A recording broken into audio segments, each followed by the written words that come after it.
E aí pessoal, tudo bem com vocês? Sejam bem-vindos a mais um vídeo de algoritmos e programação de computadores 1.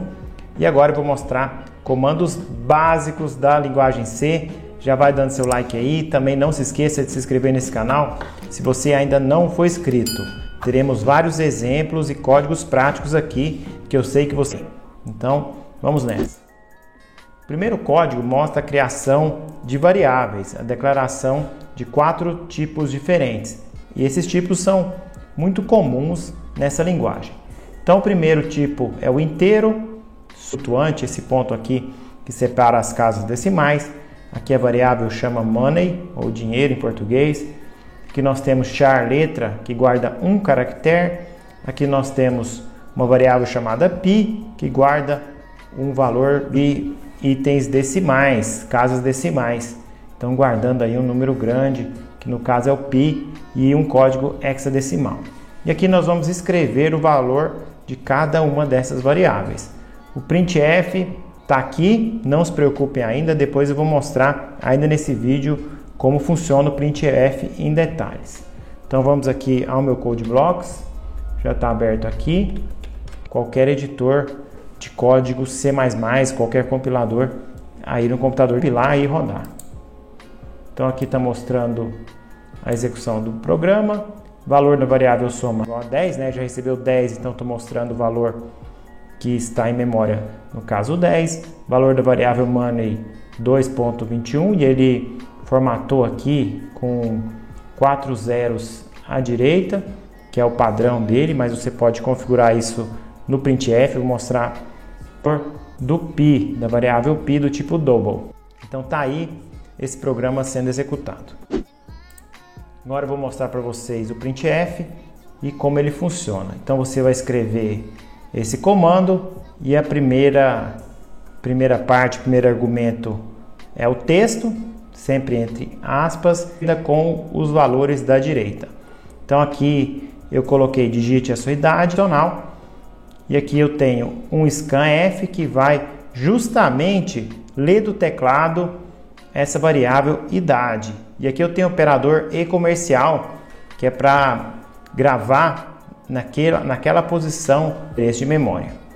E aqui ele vai ler uma porcentagem D. E vou mostrar para vocês o que significa cada um desses elementos depois. Na verdade é um inteiro, né? Mas eu vou mostrar nos próximos momentos aqui desse vídeo.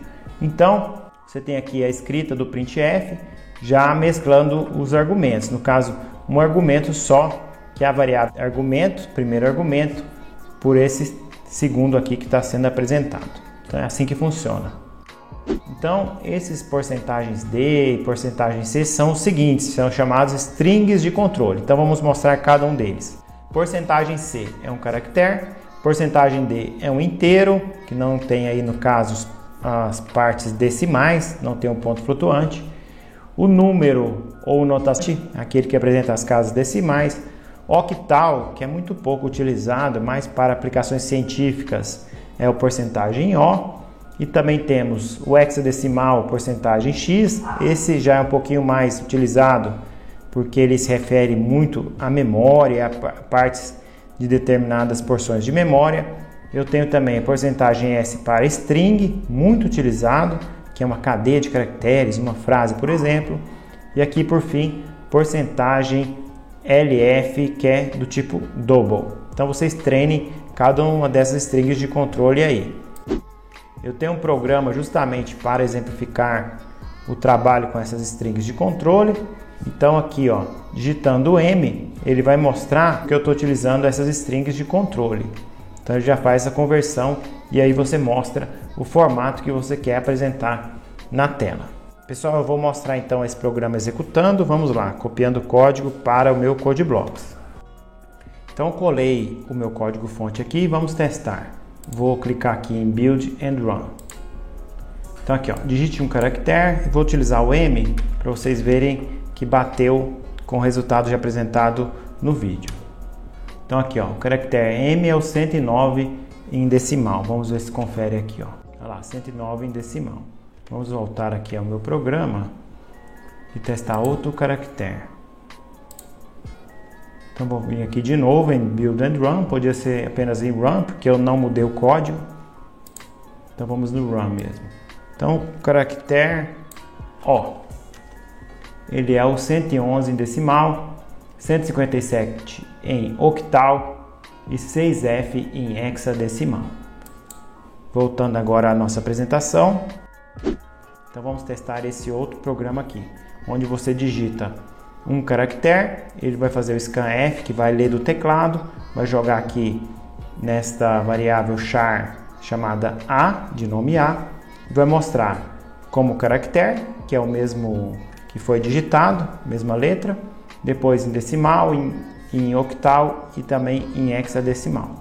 Em seguida vai pedir um número, vai fazer várias conversões e mostrar na tela esses valores convertidos para nós. Vamos então copiar esse código e jogar aí no meu editor C.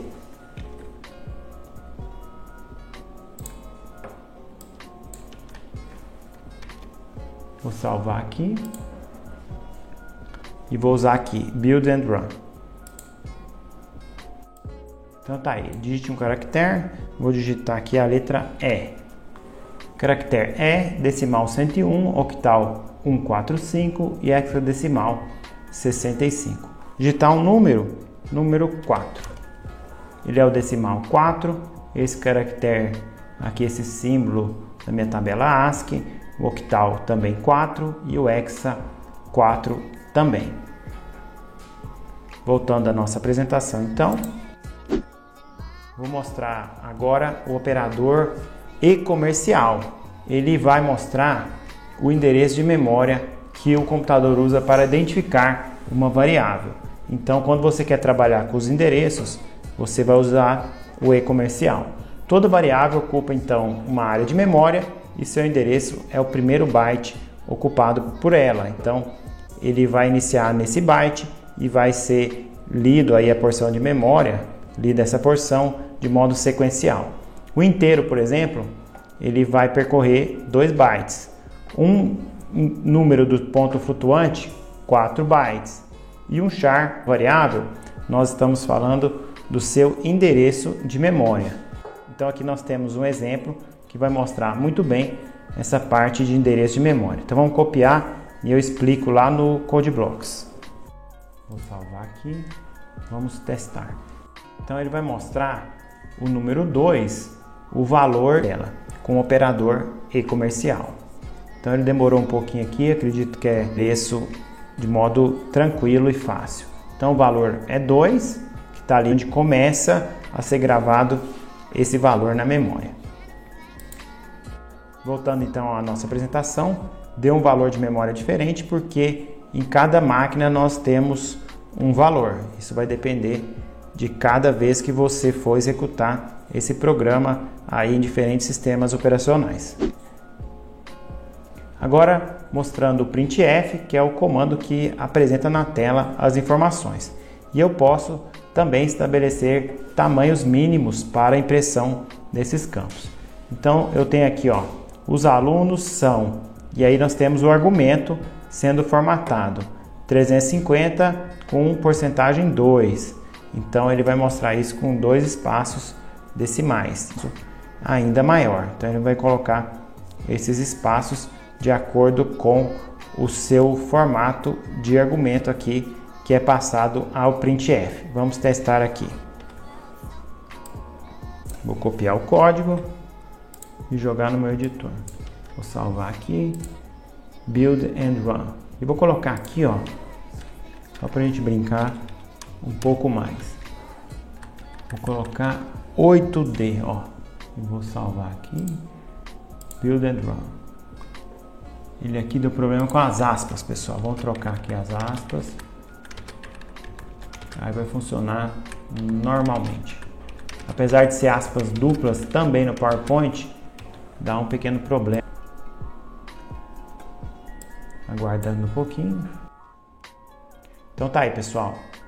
A formatação está sendo mostrada aqui e esses espaços conforme está sendo passado aqui no porcentagem e esse número que é o número de espaços que pode conter esse valor. Aqui deu um pequeno problema com os acentos que a gente tem que trabalhar também em C. Então voltando à nossa apresentação, aqui nós temos outro comando, outro código que vai oferecer formatação também. Aqui no caso eu estou trabalhando com as casas decimais. Aqui eu mostro a quantidade de itens após o ponto. Então aqui 3 itens e aqui nesse primeiro exemplo, no mesmo número, apenas uma casa decimal. Note aqui que de acordo com o número de casas que você coloca, o compilador vai fazer um arredondamento. Então 78 foi arredondado para 8. Então é bem legal. Verdadeiro e a segunda falso. Verdadeiro vai receber 15 é menor do que 20? Sim, então é verdadeiro. Isso vai dar um resultado do tipo booleano, só que o compilador vai associar isso com o número 1, que o 1 é o verdadeiro, isso do tipo inteiro. E falso, 15 é igual a 20? Não, é falso. Então vai dar 0, que é o meu falso, se a gente for comparar com o booleano. Então, para ser apresentado aqui, ó, ele vai transformar no porcentagem D, que é o inteiro. Então vai mostrar 1 para verdadeiro e 0 para falso. Vamos testar para provar para vocês e vocês treinem aí para consolidar esses conhecimentos. Vou copiar e vocês vão ver funcionando. Vou salvar aqui e vamos testar. Então tá aí, pessoal, verdadeiro 1 e falso igual a 0. Então ele converteu o true para 1, que é o booleano true, e o falso, que é o false em inglês, para 0. Vamos ver ainda a questão de comparações aqui no meu pré-incremento e no pós-incremento. Então, se eu utilizar aqui, ó, x vai receber 10, y vai receber mais x, ou seja, x igual a x mais 1, y vai receber x. Então vai dar 11, ele vai fazer esse incremento e vai guardar no y, assim como está apresentado aqui. Então o x vai ficar 11 e o y vai ficar 11. Aqui nesse outro exemplo é o contrário, ó. É o y vai receber x mais. Então vai fazer o seguinte, x vai ficar 11 e o y vai receber 10. Por quê? Porque ele vai igualar aqui, ó, ao x e depois vai fazer um pós-incremento, que a gente chama. Então ele vai incrementar esse valor x, mas a atribuição vai acontecer antes. Então vai mudar a ordem dessas duas operações que são intrínsecas. Mais comparações e testes. Vamos ver esse código aqui, ó. Se o x for igual a 1, a igualdade vai fazer aqui como argumentos o x aqui, ó, primeiro argumento, isso é a ordem que aparece aqui no meu comando. O primeiro é o x igual a y, então vai mostrar 1 é igual a 2 e o resultado, né, que está aqui, ó, que é o porcentagem D, que é o x igual a y. Então vai mostrar 0, ele vai converter o false, que eu já disse para vocês, para 0. Mais comparações e testes. Observem também os parênteses, que ele vai fazer primeiro o que está em parênteses. Então ele vai verificar aqui, ó, 10 é maior ou igual a 4? Sim. E também aqui nós temos um AND. Aqui um operador de negação. 10 é menor do que 9? Falso. Mas como você está negando o falso, vai ficar verdadeiro. E nós temos o operador OU aqui. Então, OU 3 é menor ou igual a 4. Ou seja, vai dar verdadeiro por vários motivos. Mas principalmente sobre essa questão aqui, ó, do OU. Como 3 é menor ou igual a 4, então não precisa olhar mais nada, porque nós temos aqui um operador de OU. Por fim, nós vamos mostrar o sizeOf, que vai retornar o tamanho de uma variável, ou o tipo que está nosso operando. Então, se você colocar sizeOf char, vai resultar em 1. Lembra que o char é 1 byte? Então, ele vai mostrar justamente isso. Então, pessoal, é isso que temos para esse vídeo. Eu gostaria de agradecer a audiência de vocês, pedir novamente o like e que se inscrevam no canal. E até o próximo vídeo.